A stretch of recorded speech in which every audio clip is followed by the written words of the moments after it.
South Koreans are usually one of the main groups of tourists to Japan, especially during the Thanksgiving holidays. But there's visible impact of the boycott campaign in its tourism sector, as Koreans are showing a change of travel preferences during this year's Chuseok week.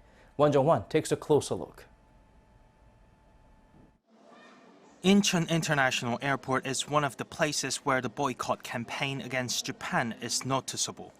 The boycott seems to have led many South Koreans to decide on alternative destinations during the Chuseok holiday. We were planning to go to Japan, but since the incident in July, we decided to take part in this boycott campaign and go to Singapore instead, even if it cost us a bit more money. My dad is into politics, and I think it has somehow affected the decisions behind our family trip this year.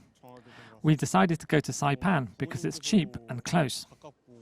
This is a remarkable change compared to last year's Chuseok holiday, when many Japanese cities were among South Koreans' favorite travel destinations. But this year, more people are heading to other destinations like Southeast Asia. This year, people are traveling less to Japan and Hong Kong. Instead, they're heading to Southeast Asia and China. Looking at the percentage of the destinations last month compared to the previous year, the number of people going to Southeast Asia increased by 15%. But some travelers also pointed out traveling to where they want to visit during the holiday season is their own right as tourists, and such diplomatic issues should be separate from cultural exchanges. I know there's this tense political relationship between the two, but we as consumers should be more objective when it comes to spending our own money. I know there is this boycott campaign right now in Korea, but personally, we should think twice when it comes to bringing political issues into cultural exchanges.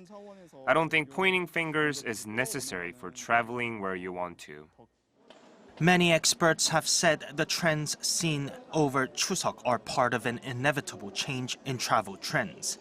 They say while the number of South Korean tourists visiting Japan tumbled more than 7% in July from a year earlier, the figures that will come out over the next few months are expected to show a much larger drop if the relationship between Seoul and Tokyo doesn't improve.